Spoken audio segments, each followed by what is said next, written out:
Kyle Busch's top 10 incredible crash. Seriously, these crashes could take the life of Kyle Busch anytime. Kyle Busch is one of the stock car drivers in the world who is famous for his spotless driving and his ability to maintain a smooth pace. As a direct result of this, particular days, depending on both his style of driving and his state of mind, give the impression that they are luring him into an accident.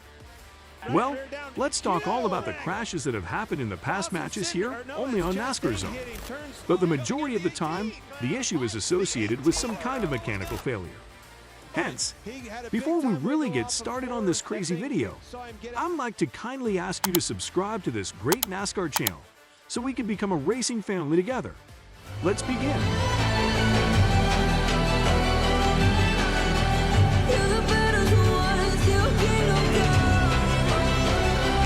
Crash number 1. Kyle Busch was eliminated at Michigan International Speedway, marking the 8th consecutive Cup race in which he did not finish in the top 10. That is his longest streak of the season. Busch finished 36th out of 37 cars.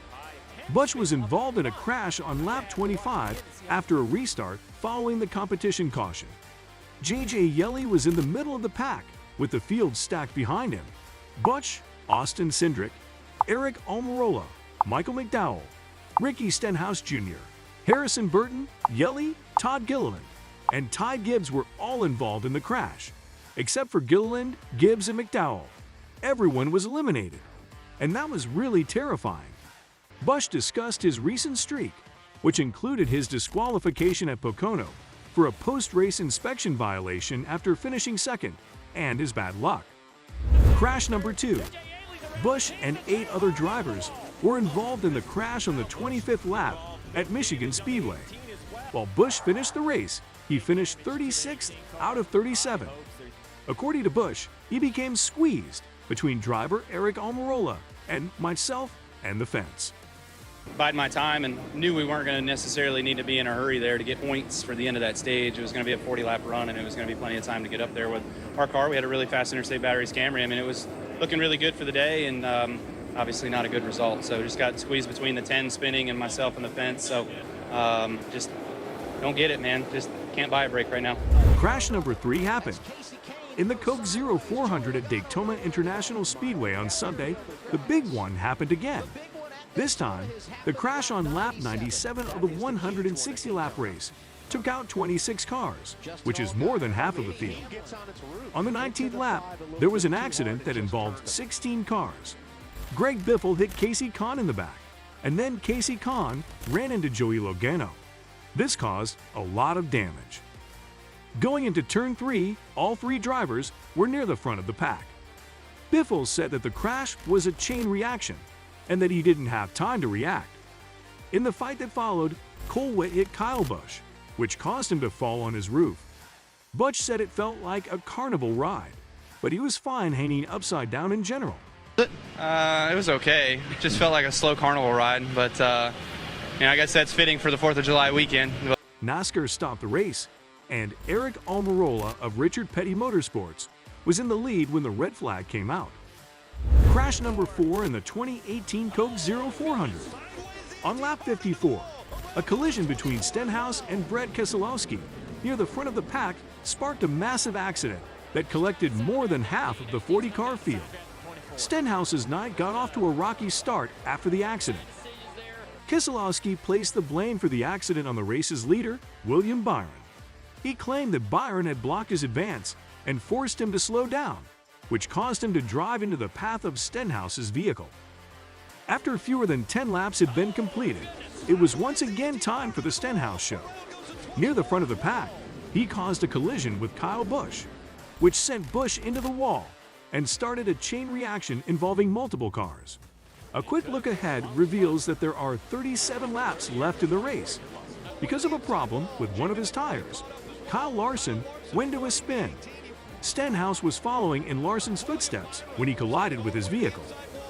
Stenhouse lost control of his car and went off the track on the front stretch with 11 laps to go after a tire rub eventually popped one of his tires. After undergoing repairs, he rejoined the competition 1 lap behind the leader. Before we continue with this crazy video, I kindly ask you to subscribe and turn on your notifications on this great NASCAR channel so we can become a racing family together. Crash number 5 occurred in 2009 Coke 400. Busch was in the lead when he made 2 attempts to impede Stewart's progress by moving up the track. The second time around, Busch collided with the front of Stewart's car, which led to Busch crashing into the outside wall of the track. Stewart was able to pass him and go on to win the race, whereas Busch's car was hit a total of 2 more times by opposing vehicles. Busch stormed off the track and did not make any comments after the race. As a result, his first opportunity to answer questions about the incident was on Thursday at Chicagoland Speedway. If the second place driver dumps, quote unquote, the leader, then black flag his ass. He doesn't get the win.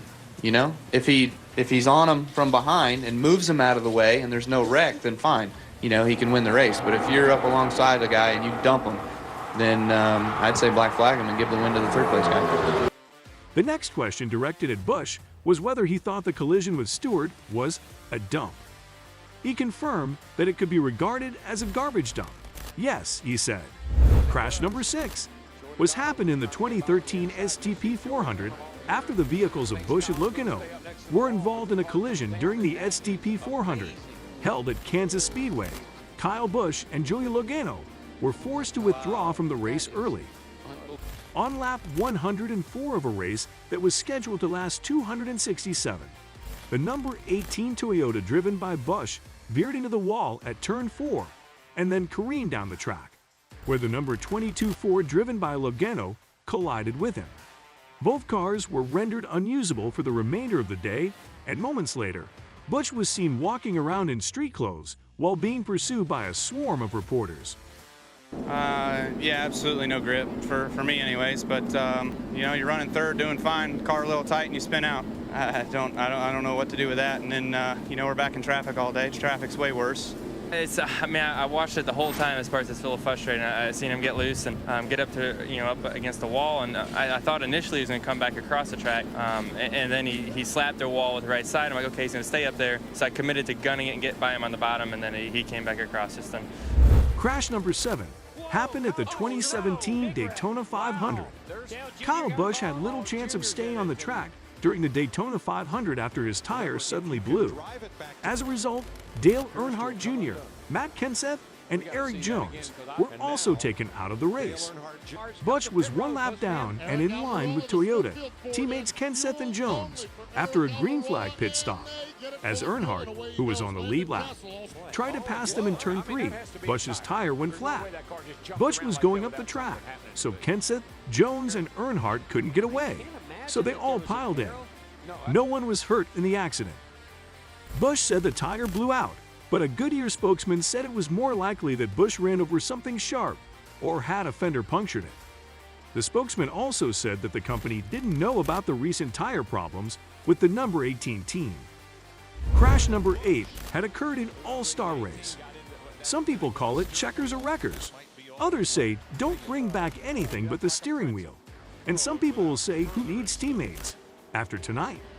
Usually it takes 500 miles to get drivers like Kyle Busch excited at Bristol and Martinsville, but that's no longer the case. Starting with the Sprint Showdown race, which was the last chance for 29 drivers to get into the big event. Nearly half of the drivers were unhappy when they left the track. On that end, everyone made it out alive except for Juan Pablo Montoya and Regan Smith's cars.